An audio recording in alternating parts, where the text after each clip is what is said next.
بسم اللہ الرحمن الرحیم نحمدہ ونصلی علی رسولہ الکریم اما بعد، گھر سے پریشانی کو بھگانے کے لیے اور گھر میں خوشحالی، اتفاق و اتحاد، برکتوں والا عمل آج دے رہا ہوں۔ یاد رکھیے، گناہوں کی وجہ سے، اللہ تبارک و تعالیٰ کی نافرمانی کی وجہ سے گھر میں بے برکتی آتی ہے۔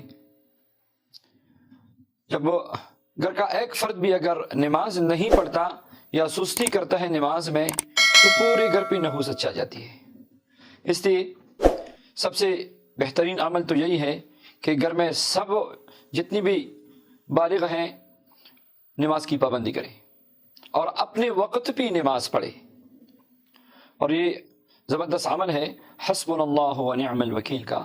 سارے گھر والے اکٹھے بیٹھ جائیں، بہتر ہے کھجور کی گٹلیاں ہو 1100، تو ہر بندہ ایک ایک بار درود پاک پڑھ لے، پھر ان گٹلیوں پہ اجتماعی طور پہ حسبنا اللہ و نعم الوکیل، حسبنا اللہ و نعم الوکیل، حسبنا اللہ و نعم الوکیل، سب تھوڑے تھوڑے گٹلیاں لے کر اس پہ حسبنا اللہ و نعم الوکیل، حسبنا اللہ و نعم الوکیل پڑھے۔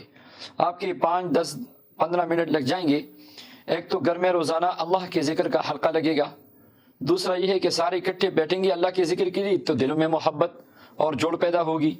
تیسرا یہ ہے کہ ذکر کرنے والی مجلس کی زیارت کے لیے فرشتے آتے ہیں، تو آپ کے گھر میں رحمت کے فرشتے اترنا شروع ہو جائیں گے، اور حسبنا اللہ و نعم الوکیل کی برکات تو بے انتہا ہے۔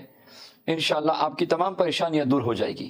کوئی خاص وقت مقرر نہیں ہے اور کوئی خاص دن بھی مقرر نہیں ہے، جب آپ چاہے شروع کریں اور اس کو گھر میں جاری رکھیں۔ یہ حلقہ ہمیشہ گھر میں جاری رکھیں، انشاءاللہ مشکلات ختم ہوگی، خوشحالی آئے گی، برکتیں آئیں گی، رزق میں برکت آئے گی، آپس میں پیار و محبت، اتفاق پیدا ہوگا، اور دن بدن دینداری میں ترقی ہوگی۔